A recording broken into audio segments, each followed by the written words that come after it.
নমস্কার।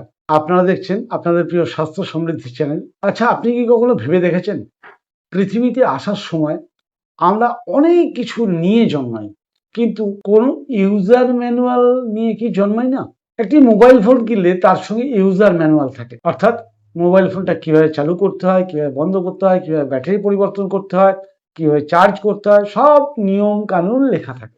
একটি গাড়ি কিনলে তার সঙ্গে ইউজার ম্যানুয়াল থাকে। এমনকি একটা সাধারণ ইলেকট্রিক কেটলিরও ইউজার ম্যানুয়াল থাকে। কিন্তু এই পৃথিবীর সবচেয়ে জটিল যন্ত্র, প্রায় ৩৭ ট্রিলিয়ন কোষের সমন্বয়ে তৈরি এই মানব শরীরের কি কোনো ইউজার ম্যানুয়াল নেই?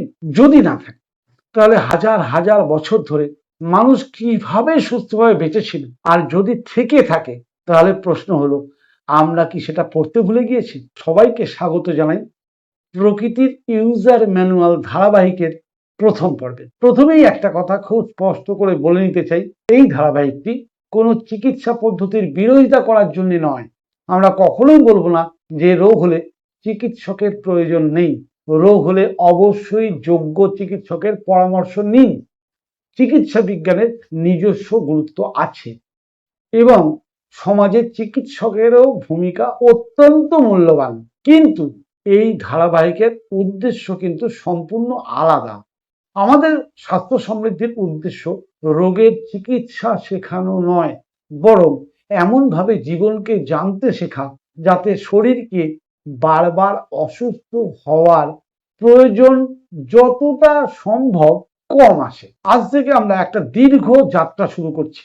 এই যাত্রায় আমরা জানব পঞ্চতত্ত্ব, ত্রিদোষ, সপ্ত ধাতু, খাদ্য বিজ্ঞান, জল চিকিৎসা বিজ্ঞান, উপবাসের বিজ্ঞান, সূর্যালোকের গুরুত্ব, মাটির সঙ্গে আমাদের শরীরের সম্পর্ক, অষ্টাঙ্গ যোগ, শরীরের সংকেতের বিভিন্ন ভাষা, ঘুম, শ্বাস এবং আধুনিক বিজ্ঞানের আলোকে সুস্থভাবে বেঁচে থাকার নানা দিক। তবে প্রথম দিনেই আমি আপনাদের একটা প্রশ্ন করতে চাই, আপনি শেষ কবে আপনার শরীরের কাছে ক্ষমা চেয়েছেন? শুনতে অদ্ভুত লাগছে না?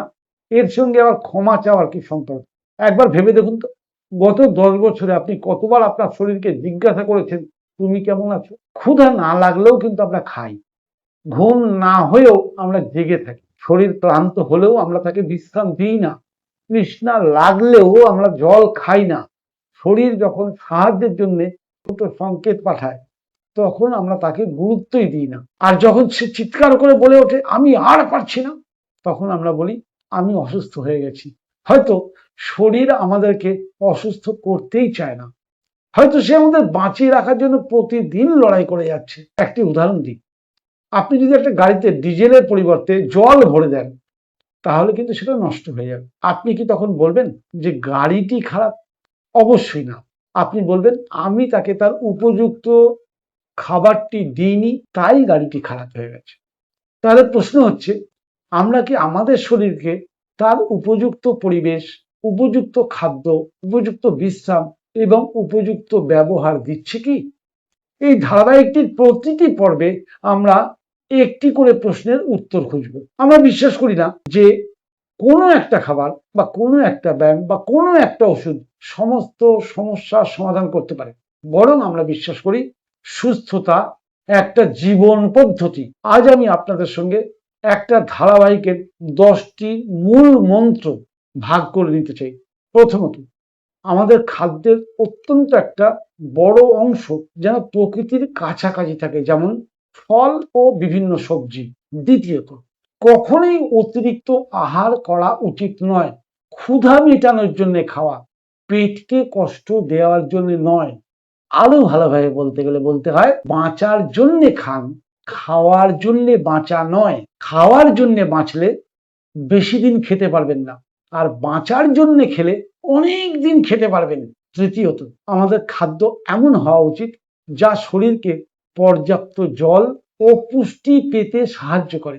খাদ্যের গুণগত মান এবং শরীরে জলের ভারসাম্য দুটোই কিন্তু সমান গুরুত্বপূর্ণ। চতুর্থত, প্রকৃতির দিন ও রাতের ছন্দকে সম্মান করতে শেখা। পঞ্চমত, প্রতিদিন শরীরকে এমনভাবে ব্যবহার করা যাতে সে নিষ্ক্রিয়তায় বন্দী না হয়ে পড়ে। ষষ্ঠত, আনন্দে থাকার জন্য মানুষের উপকারে নিজেকে নিয়োজিত রাখা। সপ্তমত, মনে রাখা যে অনেক সময় একটি ভালো রাতের ঘুম আমাদের পরের দিনের খাদ্যাভ্যাস, মনোযোগ ও সুস্থতার উপরে কিন্তু গভীর প্রভাব ফেলে। অষ্টমত, শরীরের প্রতিটি সংকেতকে গুরুত্ব দেওয়া।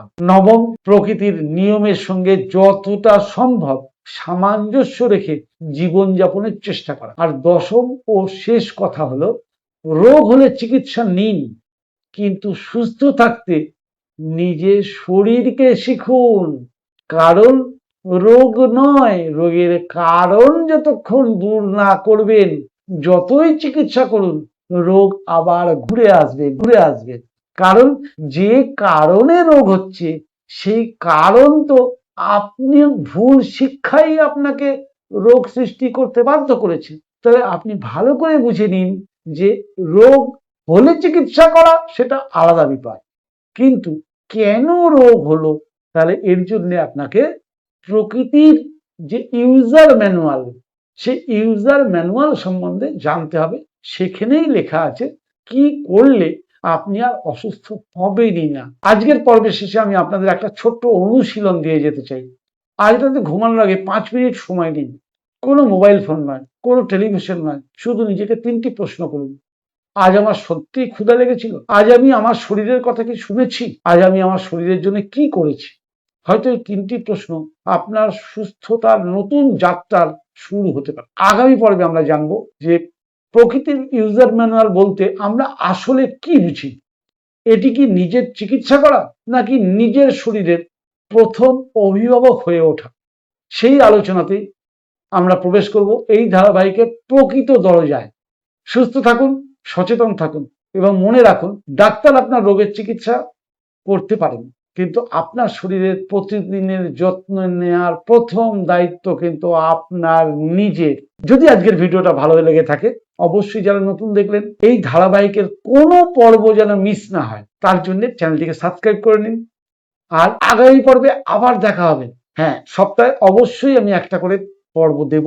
চলুন না আমরা প্রকৃতির ইউজার ম্যানুয়ালটা আমি আপনি সবাই মিলে একবার নতুন করে আবার একবার পড়ে নিই।